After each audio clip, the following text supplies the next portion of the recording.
Welcome to According to Sam, folks. This is episode 358. Thank you for joining me.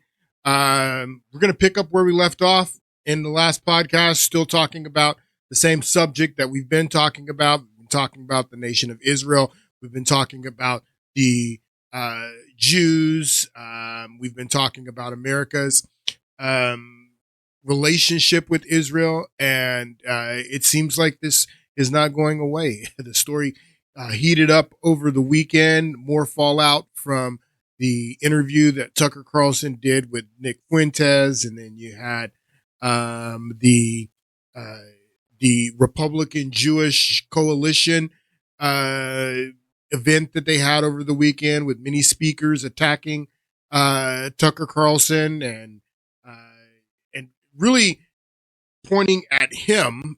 Tucker Carlson is the person that everyone's demonizing. Like, this is all coming from Tucker Carlson. If we get rid of Tucker Carlson, then this issue about questioning America's relationship with Israel will go away if we can just get Tucker Carlson to go away. Seems to be their narrative. So we're going to get back into that today. And I want to start with some scripture. This is a passage in the Bible that we've read before, but we're going to read it again. It's Matthew 24. And this is Jesus telling his disciples what the end of the age will look like, what will happen at the end before his second coming. In the first two verses of Matthew 24, Jesus predicts the destruction of the second temple 40 years before the temple is actually destroyed. He predicts that. And then it goes into, he's there with his disciples at Mount Olives, and they go into talking about the eschatology, the end times, and how you're going to know when the end is near, is what he's telling his disciples here. Signs of the times and the end of the age is what it says here. And we'll go to verse 3 of Matthew 24. Now he sat on Mount Olives. The disciples came to him privately, saying, "Tell us, when will these things be, and what will be the sign of your coming and the end of the age?" And Jesus answered and said to them, first of all, the very first thing that Jesus says to them when they ask them this question, what is the sign of your coming and the end of the age? First thing he says is, take heed. Take heed. Warning. Warning, Will Robinson. Take heed that no man deceives you. Very first thing he says, that the subject of the end of the age and Jesus' second coming is going to be shrouded in deception, and to take heed that no one deceives you. For many will come in my name,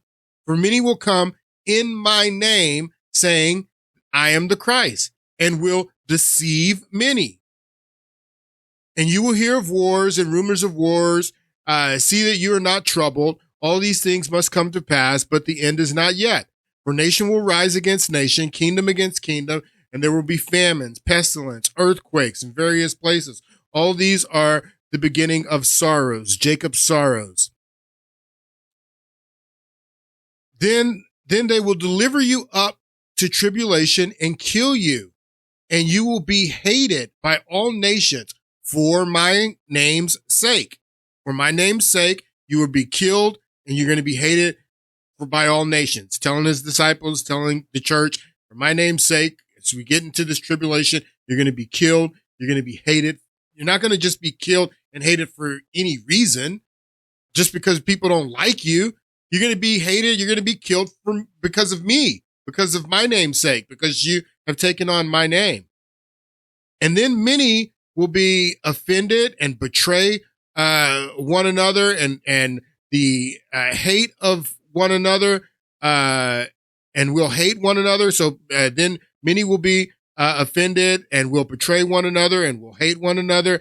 Then many false prophets will arise and deceive many. There's this deception again. The first thing he says, take heed that no man deceives you, because many are going to come in my name and will deceive many, saying that they are the Christ. And then he says here in the 11th verse, and then many false prophets will rise up and deceive many. that this subject, this issue of the second coming and the end of the age, it's going to be shrouded in deception. There's going to be a lot of deception. Many false prophets going to rise up. They're going to deceive many. And because lawlessness will abound, the love of many will grow cold. The love of many. What the world needs now is love, sweet love. The reason that the love of many will grow cold is why? Because lawlessness will abound. And lawlessness will abound. And because lawlessness will abound, the love of many will grow cold. But he who endures unto the end shall be saved. And the gospel of the kingdom will be preached to all the world as a witness to all nations, and then the end will come. Great tribulation. It goes on.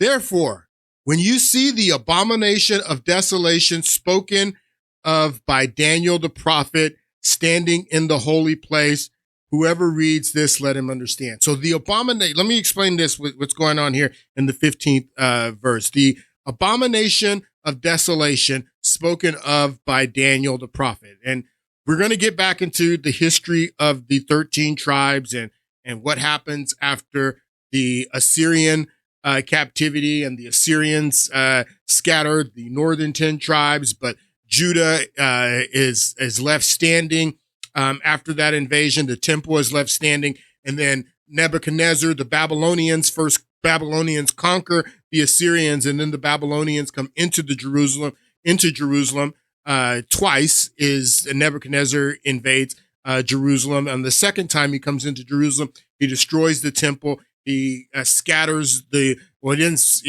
doesn't scatter the kingdom of Judah, but he takes many of the prominent people from the kingdom of Judah, and he takes them into exile back into Babylon. Daniel is when Nebuchadnezzar comes the first time.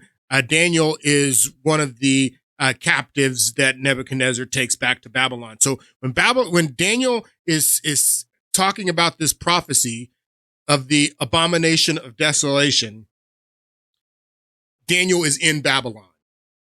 We're going to get back into this history talking about the Babylonian captivity. This is very significant. You have to understand that. But Daniel is in Babylon when he gives this prophecy, when he writes Daniel, and he talks about the abomination of desolation. And the abomination of desolation is when there is a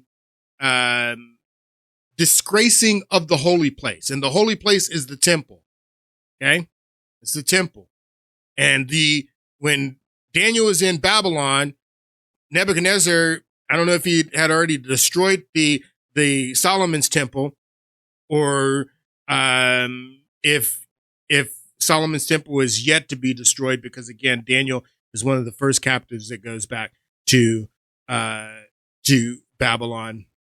But the holy place is the temple. Now, there's many people that speculate in their eschatology that the abomination of desolation happened with the second temple.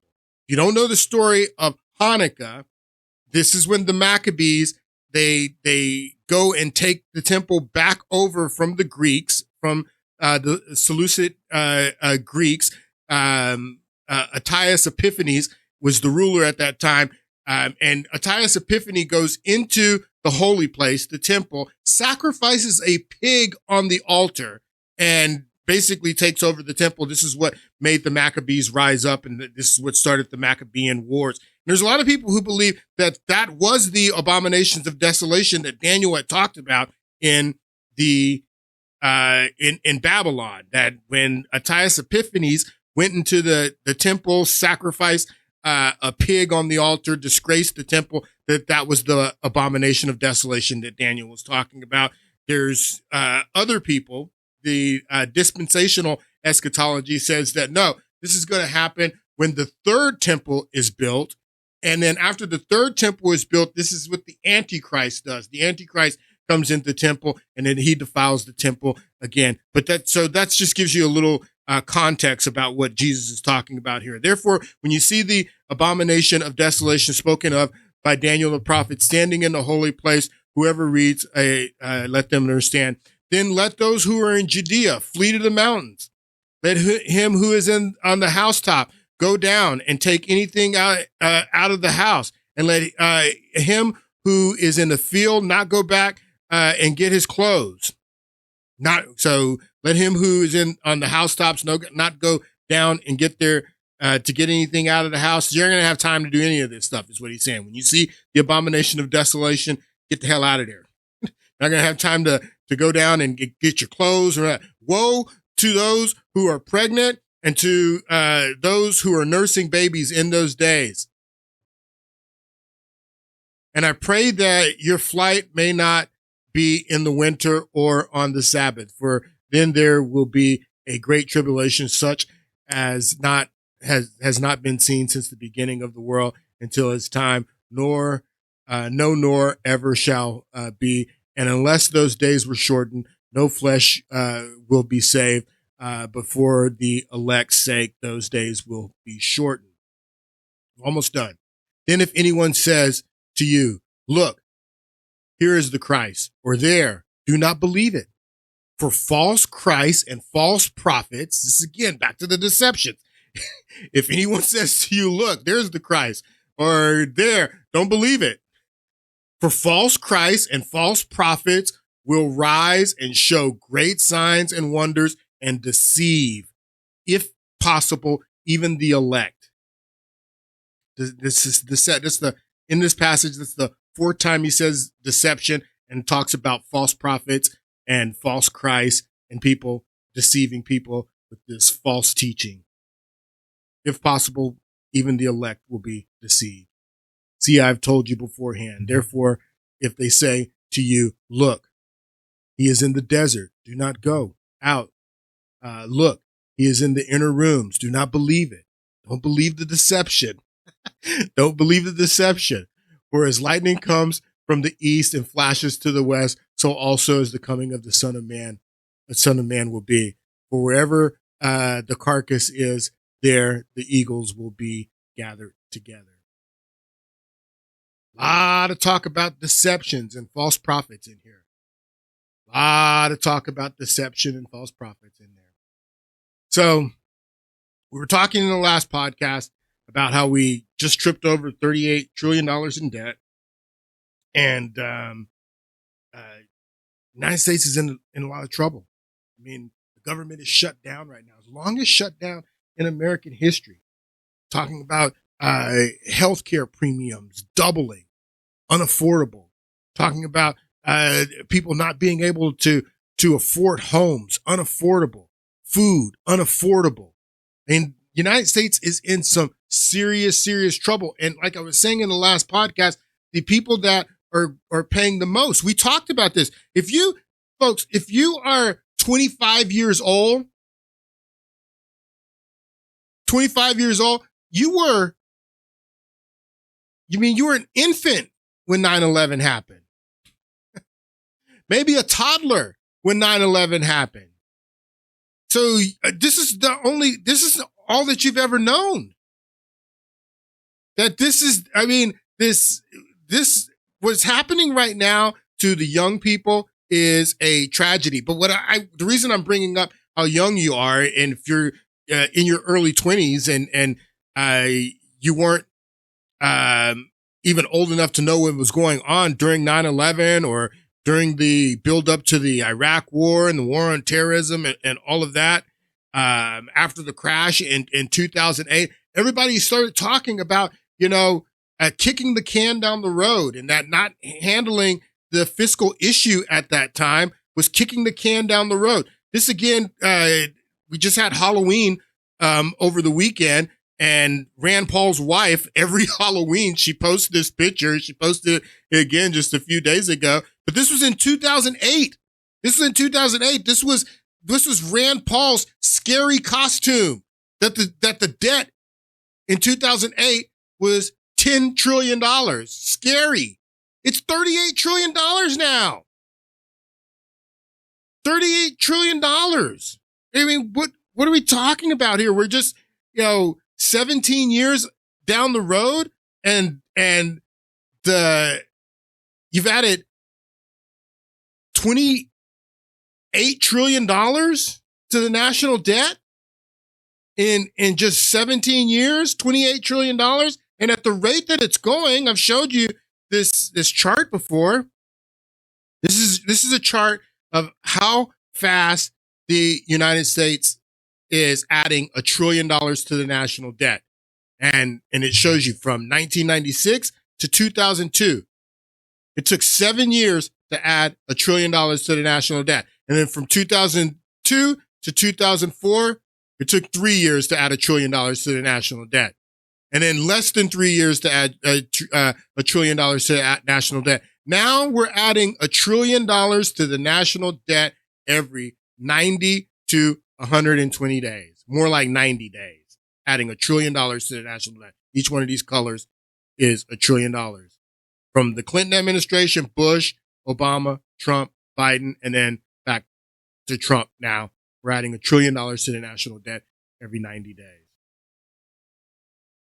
And it started, if you understand when this started, you can see that this decline started to go up right around 2001, 2002, when the war on terrorism started, when after 9/11 happened, after the invasion of Afghanistan and Iraq, and this disastrous foreign policy that was executed by the Bush administration and Obama administration.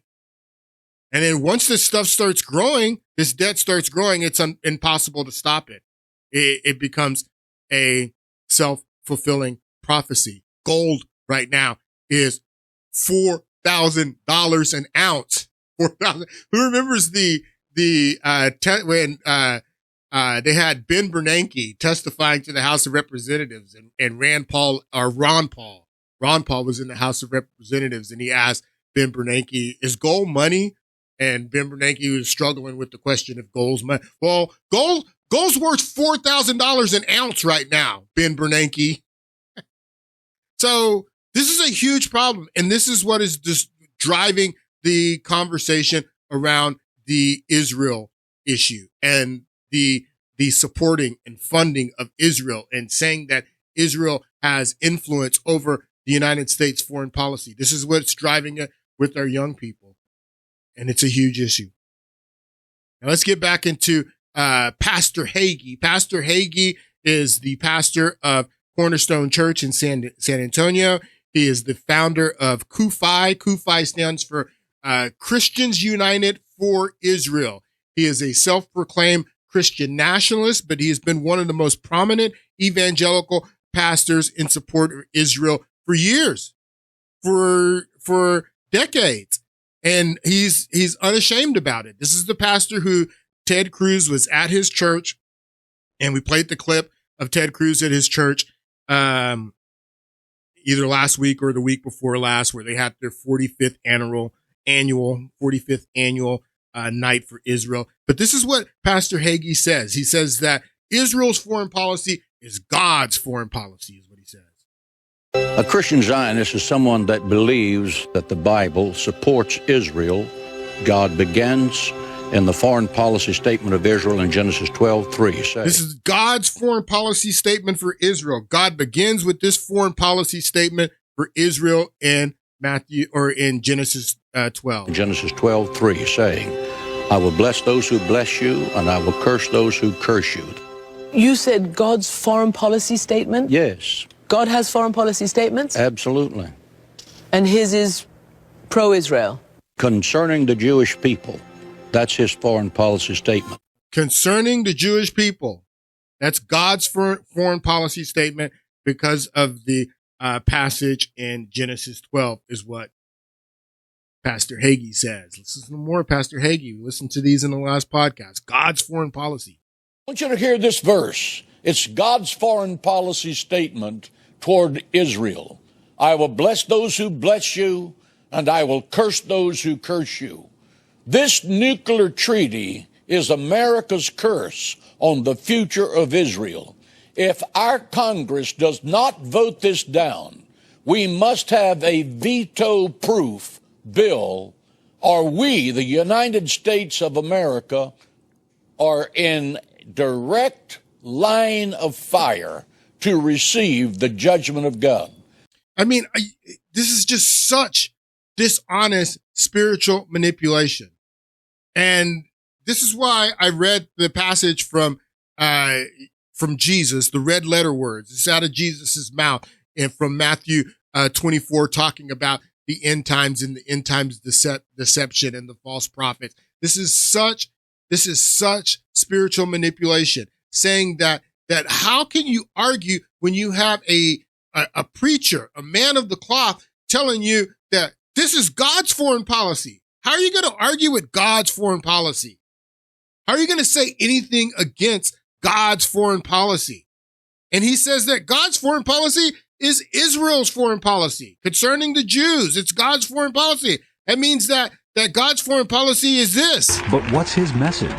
It is time for America to consider a military preemptive strike against Iran to prevent a nuclear holocaust in Israel and a nuclear attack in America. So God's foreign policy is a preemptive, unilateral decision to make a strike on Iran, not going to the UN or anything like that, but just preemptive, not responding to anything, just going and striking Iran. That's God's foreign policy. How are you going to argue with that?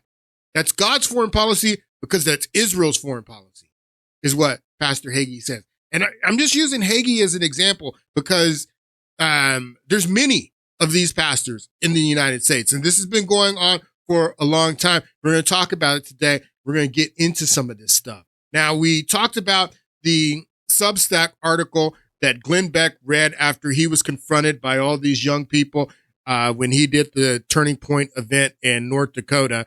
And the next day he's on his show and he reads from Christopher Rufo's Substack. And Christopher Rufo writes again in his Substack, on the right, many supporters of Israel, including prominent Republican politicians, argue that America has a theological duty to support the Jewish state. Their view is based on a complex interpretation of biblical prophecy. As a Catholic, I find it mystifying. As a political analyst, I find it unconvincing. The theological argument that Hagee's making here, that this is God's foreign policy. That's why we got to support Israel. As a Catholic, I find it mystifying. As a political analyst, I find it unconvincing. And then we'll move down here. He says, these moves may have been effective in the past, but not so much anymore. They're not so effective anymore with the young people. The young people who, as they say, are starting to notice. Are starting to notice that these moves may have been effective in the past, but not so much anymore. Instead of theological or shame-based approaches, friends of Israel must frame their arguments in terms of America's national interest, national security.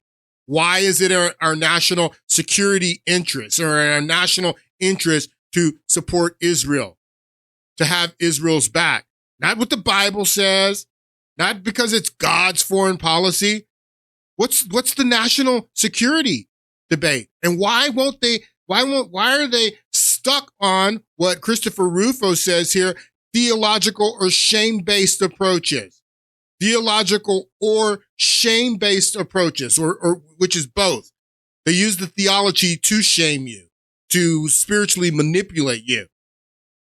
But why do they use the theological or shame-based approaches instead of the national interest argument, the national security argument? Why do they depend on and lean on, at like a crutch, the theological and shame-based approaches instead of the national security, national interest approach? Why?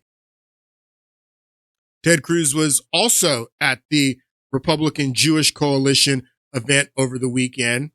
And it's like he's doing material. I mean, pretty much the exact same speech that he gave at Hagee's church a week before he gives here at the Republican Jewish Coalition event. But this is his material, and I want you to listen to what he says. Now here, again, he gives not the theological argument, but the national security argument. I want you to pay attention here.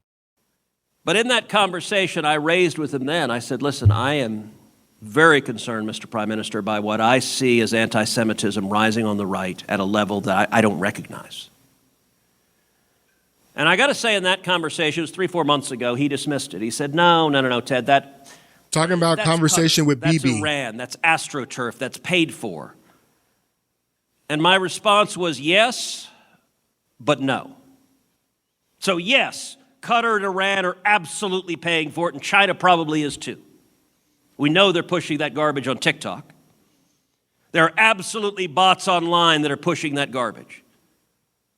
But I also told him this is real, it is organic, there are real people. I'll tell you, if I tweet right now, good evening. It's the same thing he said at Hagee's church. Within 5 minutes, I will have 100 viciously anti-Semitic comments in my comments. From real people. In the last year, we've seen 3 prominent people on the right publicly muse, gosh, maybe Hitler's not all that bad. No, he is the embodiment of evil, a grotesque bigot, and if you're confused by that, you're an imbecile. And I have to say, too many people are scared to confront it. I want to ask you, how many elected Republicans do you see standing up and calling this out? How many do you see willing to take on the voices in the anti-Israel right? And I will tell you, this is spreading among young people. Young people in particular through social media, through TikTok. And it's spreading on 2 different axes. Number one, ideologically, we're seeing isolationism rise. So young people are being pitched, why do we care about Israel? It's their problem. Let them deal with it. We don't care about it at all. And look, I've got to say, in the pro-Israel community, I think it's important to explain why we care about Israel. And I think many in the pro-Israel community explain it wrong. They explain it like you're doing welfare, like you're helping out some down-on-his-luck relative who needs some help. We support Israel because it is unequivocally in the national security interest of the United States to support Israel, because the enemies of Israel hate America. All right, so that's the national security argument. That basically, that it's in our national security interest to support Israel because the enemies of Israel hate America. In a nutshell, that's the national security argument. So why don't they make that argument more? He goes into a little bit more here. Let's listen. Because those who hate Jews hate Christians. There is a reason the Ayatollah calls Israel the little Satan and America the great Satan. And the national security benefits, you look at the Mossad. We provide roughly $3 billion a year of military assistance. If we tried to recreate that intelligence network to keep Americans safe, it would cost 10x or 100x. And every single Hamas terrorist, every single Hezbollah terrorist, every single IRGC radical that Israel takes out, the American people should say thank you. So that's the national security argument. That's the national security argument there in a nutshell. And that should be enough. That should be, I mean, if what Ted Cruz just said there is true, that should be enough. You shouldn't need to make the theological argument or shame-based arguments. That should be enough. Being safe and Israel keeping us safe, if that's true. That should be enough. I saw this meme online, and this is the security, national interest argument in a meme.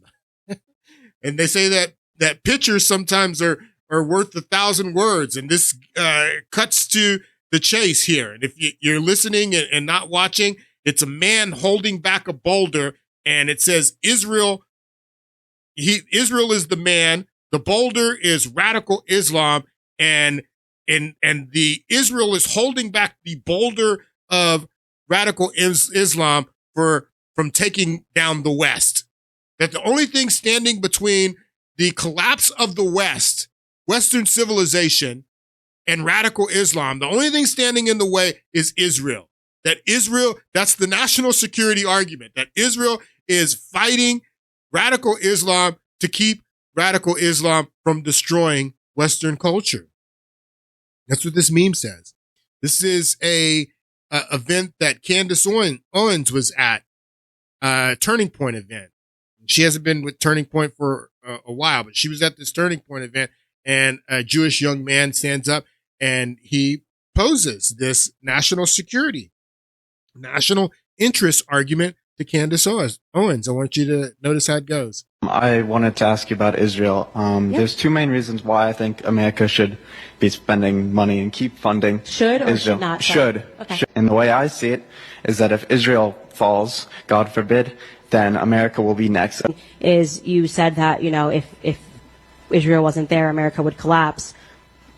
Did America not exist before 1948?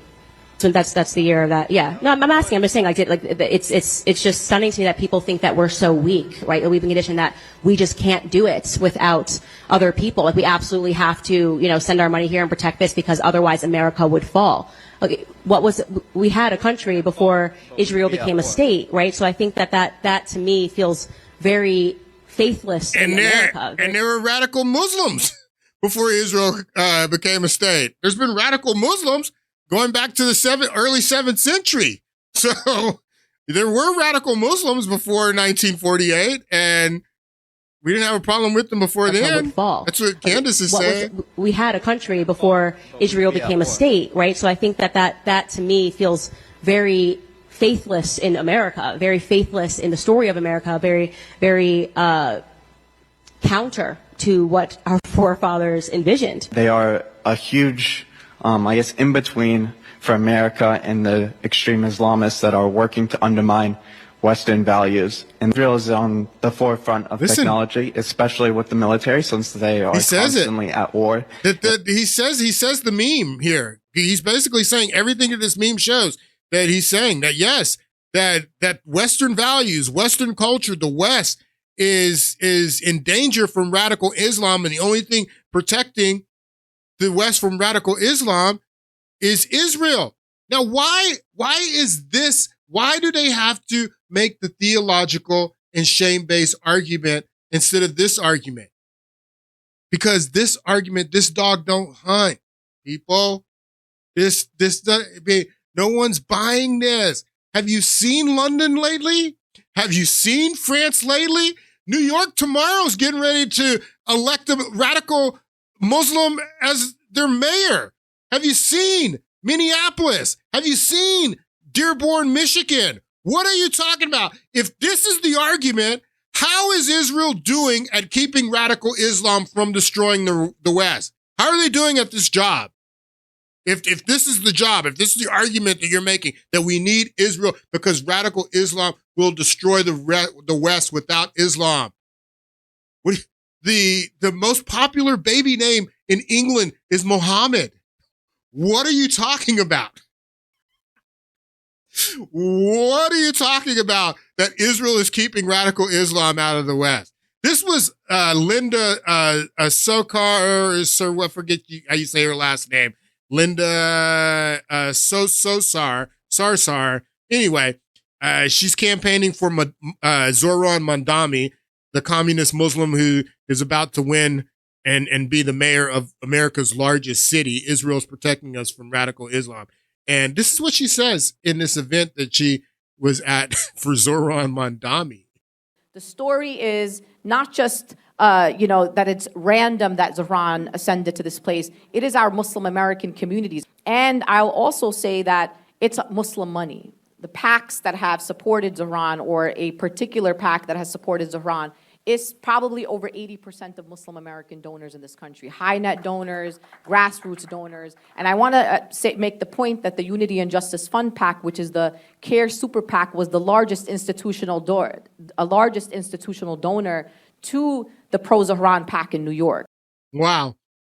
So CARE, if you don't know who she talks about here, the Council for Council for American Islamic Relations. That's CARE.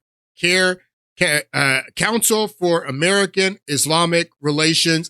They're a legal group, kind of like the the ACLU specifically for Muslims. If you like all these places now that are fighting to have the call here in the United States, have the call to prayer broadcast out in the streets. If they fight you on that in your local area when they want to bring the call to prayer in, then CARE, like the ACLU, they come in with their lawyers. You don't have to pay anything. They defend you, and they're being supported by. Now, you want to know who's being really supported by Qatar? CARE.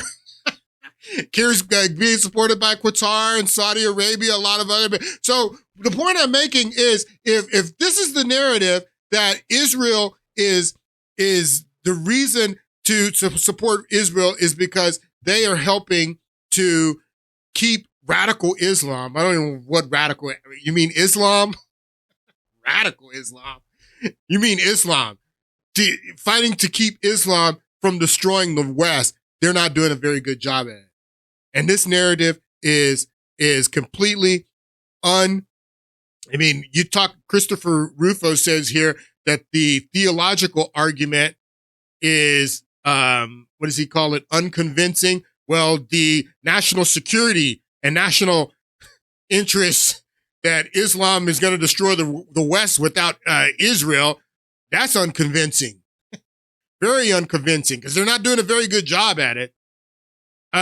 So was the invasion of Iraq, when we invaded Iraq in 2003, when George Bush, after 9/11, was that God's foreign policy? Because that was Israel's foreign policy. This is Netanyahu, Benjamin Netanyahu. He was a civilian at this time, but this is him testifying in 2002 as George Bush and the Bush administration is making the case post 9/11 for why we needed to invade Iraq, destabilize the Middle East, because they had weapons of mass destruction, but not only weapons of mass destruction, a particular type of weapon of mass destruction, nuclear weapons, that Saddam Hussein had an ongoing nuclear program. Saddam Hussein was buying yellow cake uranium from Niger and the mobile labs. Actually, the mobile labs idea came from Benjamin Netanyahu here.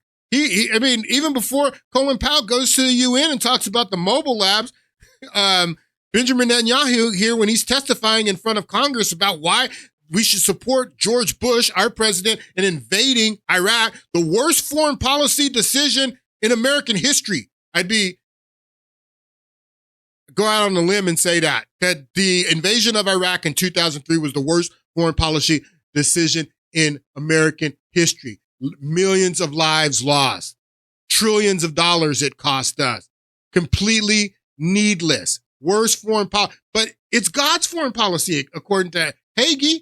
The reason I know it was God's foreign policy is because it's Israel's foreign policy. And the reason I know it's Israel's foreign policy is because Netanyahu came to our Congress and said it was his foreign policy and we should support George Bush in the invasion of Iraq based on not only weapons of mass destruction, nuclear weapons. And today the United States must destroy the same regime because a nuclear-armed Saddam will place the security of our entire world at risk. And make no mistake about it, if and once Saddam has nuclear weapons, the terror network will have nuclear weapons. And once the terror network has nuclear weapons, it is only a matter of time before those weapons will be used.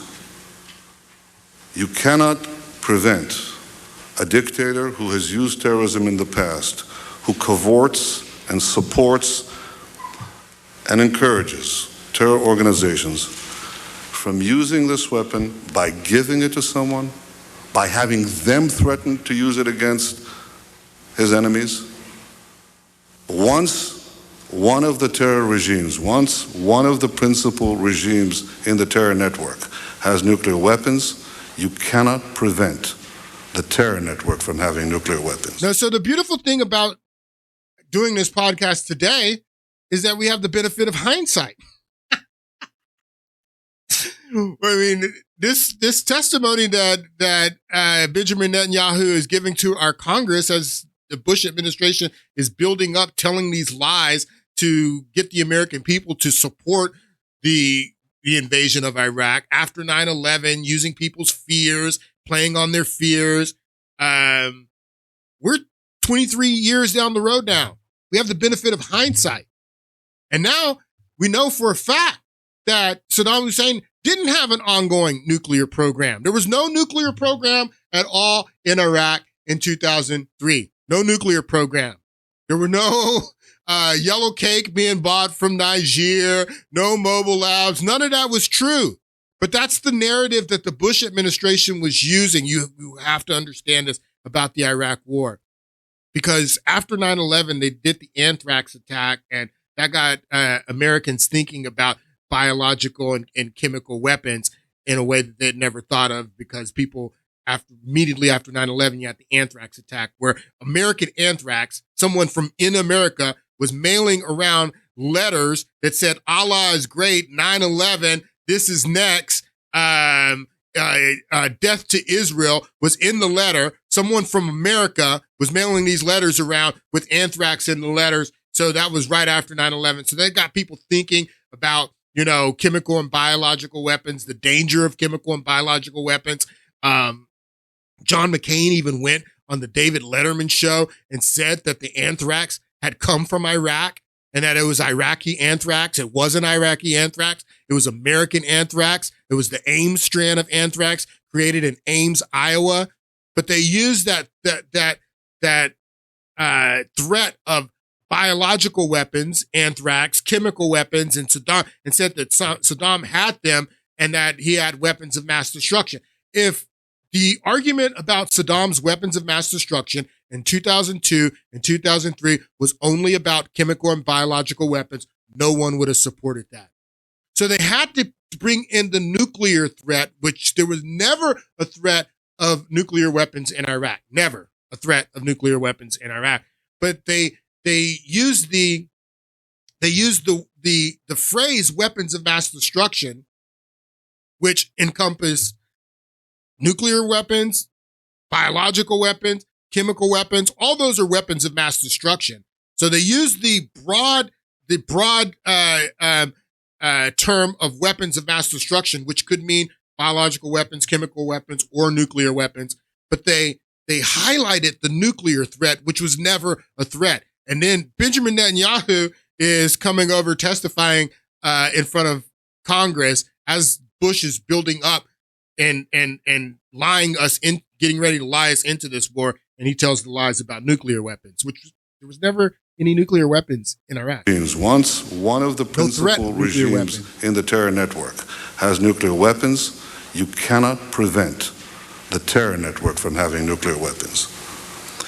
2 decades ago, it was possible to thwart Saddam's nuclear ambitions by bombing a single installation. But today, nothing less than dismantling his regime will do. Because Saddam's nuclear program has fundamentally changed in those 2 decades. Yeah, it doesn't exist. He no longer needs one large reactor to produce the deadly material necessary for atomic bombs.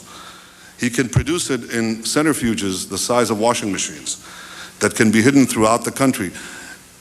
And I want to remind you that Iraq is a very big country. Listen to what Netanyahu is saying here. He's the one who's giving the narrative that Colin Powell gives at the Security Council about the mobile labs and these centrifuges the size of washing machines. That came from Netanyahu. He's saying it here in front of Congress. This is months before Colin Powell goes to the Security Council and tells these lies about mobile labs, mobile centrifuges. None of this was true. Necessary for atomic bombs. He can produce it in centrifuges the size of washing machines that can be hidden throughout the country. And I want to remind you that Iraq is a very big country. It is not the size of Monte Carlo. It is a big country. And I believe that even free and unfettered inspections will not uncover these portable manufacturing sites of mass death. Portable labs. So knowing this, I ask all the governments and others who oppose or question the president's plan to look at it from the other end of the logic. Do you believe that action can be taken against Saddam only after he builds nuclear bombs and uses them? And do the various critics, especially overseas, believe that a clear connection between Saddam and September 11th must be established before we have a right to prevent the next September 11th. Well, I think not. I'll try to give an analogy. All analogies are imperfect, but here is one. If you try to defeat the mafia, you don't just go after the foot soldiers who carried out the last attack, or even stop with the apprehension of the particular Don who sent them. You go after the entire network of organized crime, all the families, all the organizations, all of them. Well, likewise, if you intend to defeat terror, you don't just go after the terrorists who carried out the last attack, or even the particular regime that sent them. You go after the entire network of terror. Wow. So Netanyahu is advocating for George Bush's invasion of Iraq, testifying here in front of Congress. This is Israel's foreign policy. So that means it's God's foreign policy. God's foreign policy was to invade Iraq in 2003. That was God's foreign policy. According to Pastor Hagee, this is a sermon that Pastor Hagee gave at his church around the same time that Netanyahu is testifying to Congress in 2002. Let's see what the date is here. It was posted in 2017, but he lets you know when he's talking here. This is right before we are going into Iraq, around 2002, maybe even in early 2003, that Pastor Hagee is giving this sermon. And remember what he says. He says God's foreign policy is Israel's foreign policy. And Israel, you just heard Israel's foreign policy as the build-up to Iraq was happening. And George Bush is making the case and lying us into the war in Iraq. And this is what Pastor Hagee says at his church. And not only to his church, and there's a few hundred people here at his church, but at this time, Hagee was broadcasting his daily or weekly sermons throughout the world. Millions of people. If Saddam Hussein murdered 5,000 of his own people, being the Kurds, with poison gas, he will not hesitate to use weapons of mass destruction on U.S. troops or in U.S. cities. Terrorist alerts are now at their very highest level. Airports are being patrolled by the U.S. military. Duct tape and plastic sheets are disappearing from store shelves in America.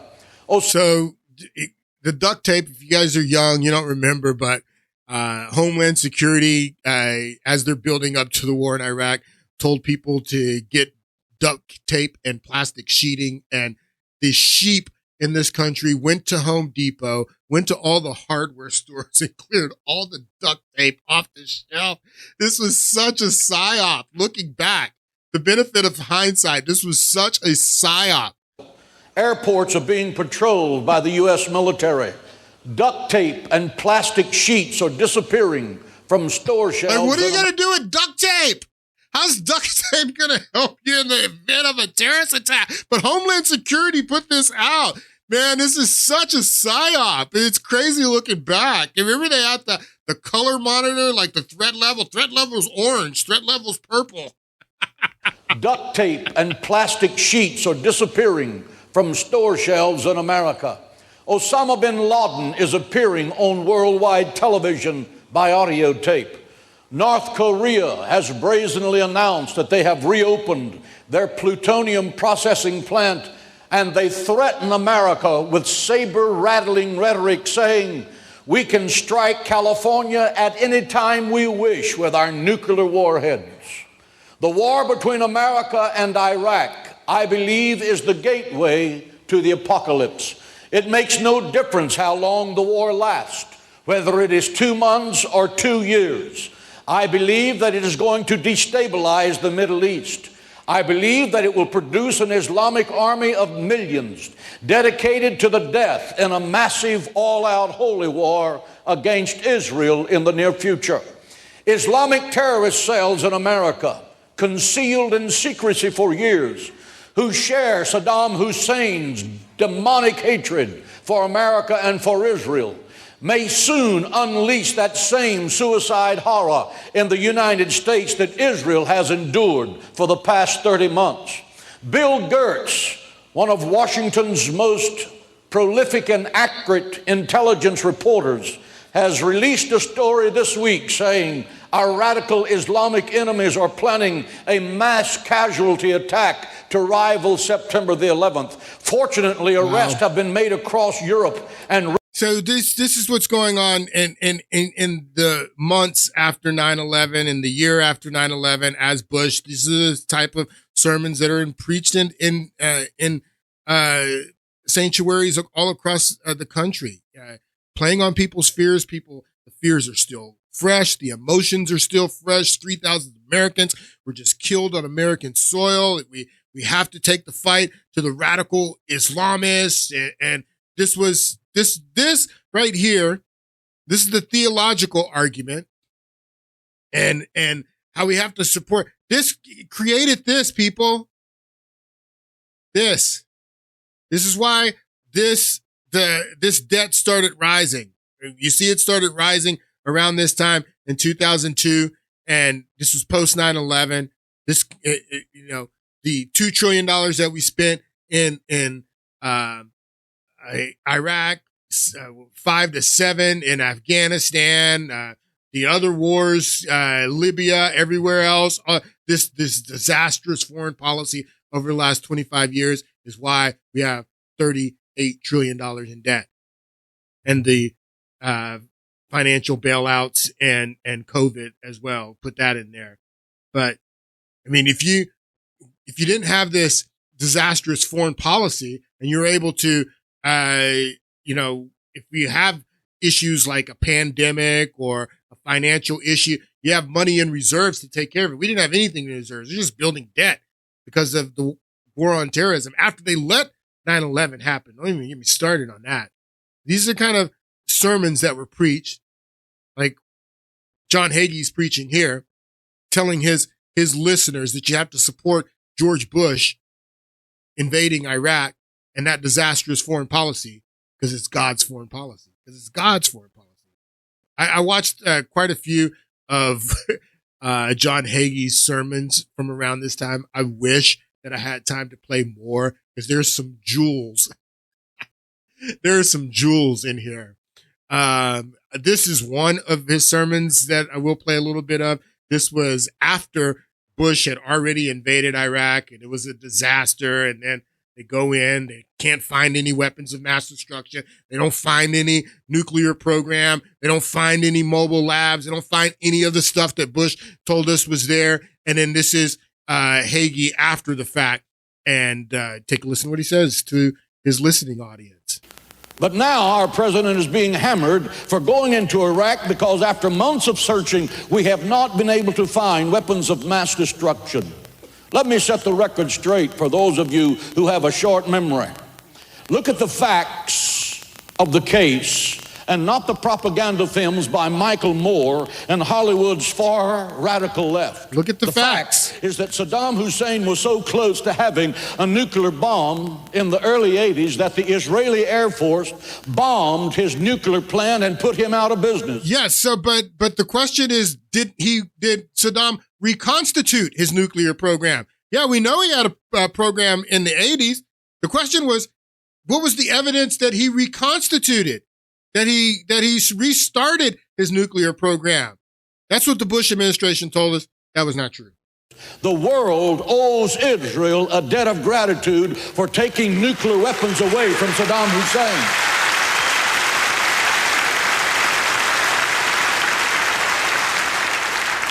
Fact for all Americans who have such a short memory, in the 90s, the Clinton administration said Saddam Hussein has weapons of mass destruction.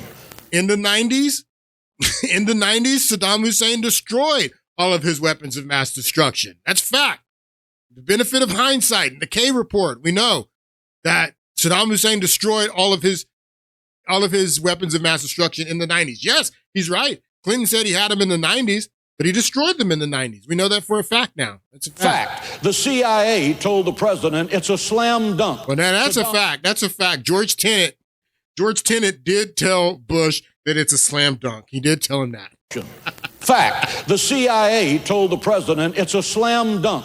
Saddam Hussein has weapons of mass destruction. Fact, the British and Russian intelligence sources said Saddam has weapons of mass destruction. The British and Russian intelligence sources. The British were right there with George Bush, the coalition of the willing. What are you talking about? Of course they said it.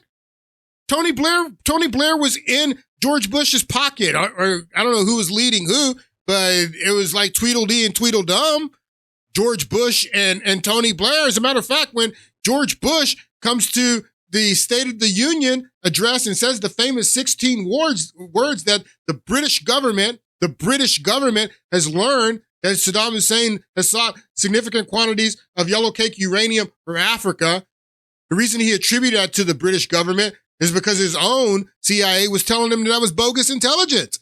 So the fact that the British said it, that doesn't mean anything. But the Russians were one of the countries who were going to veto the resolution that George Bush was going to, that he was getting ready to bring to the Security Council to authorize the UN support, which he pulled this resolution. They never voted on the resolution because Russia was one of the countries that was going to veto. France was going to veto. So he's sitting here in the pulpit lying.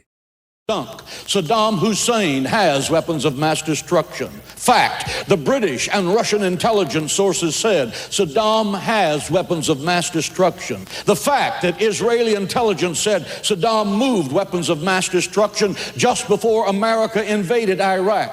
So here we are at 9/11. 3,000 Americans have just been murdered in New York, and an attack has been made on Washington, D.C. Not since the British burned the White House in 1812 had America been so violated on its own soil. What was the president? George Bush was warned. What was George Bush to do? He should have acted on the intelligence that he got a month before that happened, Pastor Hagee.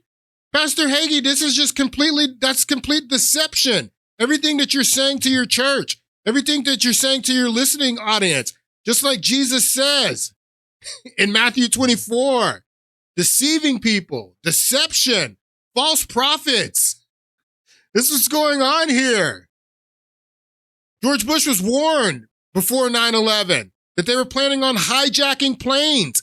It's in the August 6th presidential daily brief. What was George Bush supposed to do? He should have acted on it a month before it happened. So 9/11 wouldn't have even happened. Invaded Iraq. So here we are at 9/11. 3,000 Americans have just been murdered in New York, and an attack has been made on Washington, D.C. Not since the British burned the White House in 1812 had America been so violated on its own soil. What was the president to do? Either he could take the word of a madman, Saddam Hussein, who had murdered thousands of his own people, or he could defend America. He chose to defend America, ladies and gentlemen, and our president made the right choice. No, he didn't make the right choice. He didn't make the right choice. He made a disastrous choice. He made the wrong choice. People died because of his choice. And this isn't controversial. Everybody's talking about a split in the Republican Party and how the Republican Party is divided now. No, this is what we were talking about in 2016. This is what the whole campaign about America First was about in 2016. Who's on stage here? This is at the debate in South Carolina. You have Ted Cruz in the center. You have Jeb Bush, and you have Donald Trump. Now, if you guys remember the 2016 election, Donald Trump destroys Jeb Bush in this primary. South Carolina was his last chance. Jeb Bush had already lost New Hampshire. He had lost Iowa. This was his last chance in South Carolina, so they pulled out all the stops in South Carolina. The establishment wanted Jeb to step in. All the Christian Zionists were for Jeb. And Trump destroyed him. In this primary, Jeb drops out. Then he goes to Florida. He beats Marco Rubio in Florida. And then after Florida, Rubio drops out. The last person in the race to challenge Donald Trump in that election in 2016 was this guy, Raphael. Ted Cruz, born in Canada, can't even be president. Born in Canada, can't even be president. But you remember that race. This is Ted Cruz. If you know anything about Ted Cruz and his relationship with the Bushes, Ted Cruz is one of them. He's one of them. And that's why he ran to the end against Trump. He was against Trump, and Trump defeated him. And then everybody, after Trump defeats Ted Cruz, everybody, begrudgingly, not everybody, there were a lot of never Trumpers, a lot of people that said it doesn't matter if Ted Cruz is out because he was their last hope. They were like, never Trump, never gonna be Trump. A lot of those never Trumpers came on board, but this was the coalition. This is what it was about. This is what Donald Trump says in that debate in South Carolina. We should have never been in Iraq. We have destabilized the Middle East. But so you still think he should be impeached? I think it's my turn, isn't it? You do whatever you want. You call it whatever you want. I want to tell you, they lied. Okay. They said there were weapons of mass destruction. There were none, and they knew there were none. There were no weapons of mass destruction. All right. There were no weapons of mass destruction. And they knew there were none, Jeb. His brother gets attacked. I got about 5 or 6. Do I get to do it 5 or 6 times or just once responding to that? So here's the deal. I'm sick and tired of Barack Obama blaming my brother for all of the problems that he's had. And frankly, I could care less about the insults that Donald Trump gives to me. It's blood sport for him. He enjoys it, and I'm glad he's happy about it. But I am sick and tired of him going after my family. My dad is the greatest man alive in my mind.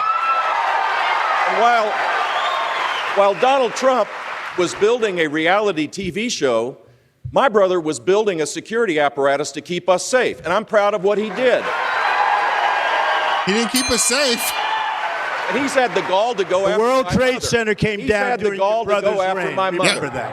Hold on. The World Trade Center came down under your brother's reign. He didn't keep us safe, Jeb. He didn't keep us safe at all. But this has been the argument, the America First argument against the neocons from the beginning, going back to 2016. Now everybody's upset with Tucker Carlson because he interviewed Nick Fuentes. And now they're saying, oh, that the Tucker Carlson is driving a wedge through the Republican Party, that he is driving a wedge between the America First people and these neocons, people like Ted Cruz, the Bushes, Mark Levin. I mean, where were these guys on the Iraq War?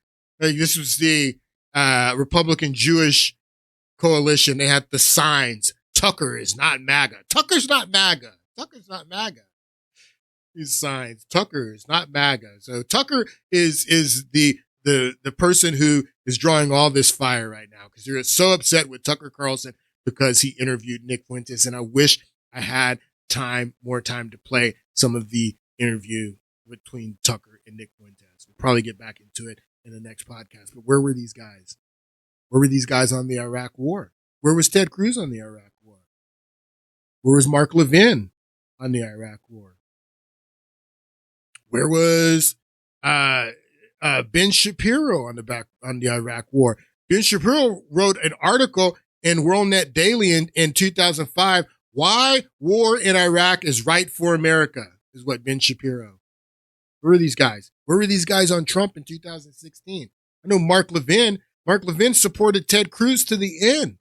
And then I remember the show that he came out after Ted Cruz had to drop out, and he did not want to support Donald Trump. He held his nose and said that because he's running against Hillary Clinton, if I have to choose between Hillary Clinton and Donald Trump, I'm going to take the chance with Donald Trump because Hillary Clinton is so bad. This guy was, I wish, had that show where I had clips from it where I can point. This guy wasn't with Donald Trump from the beginning. Now he's the MAGA guy. He's with Ted Cruz from the beginning. Ted Cruz, who ran all the way to the end in 2016 against Donald Trump. He's the Bush guy. Folks, what's going on here? What is going on here? I'll play this last clip from Ted Cruz from this interview that he did with Tucker Carlson when they did their interview together. And this is what Ted Cruz says. What do you think about this, Texas? I came into Congress 13 years ago with the stated intention of being the leading defender of Israel in the United States Senate. Right. And I've worked every day to do that. I've worked every day to be the leading defender of Israel. Came into Congress to to be the leading defender of Israel. I've worked every day to do that. What do you guys think about that, Texas? Interesting.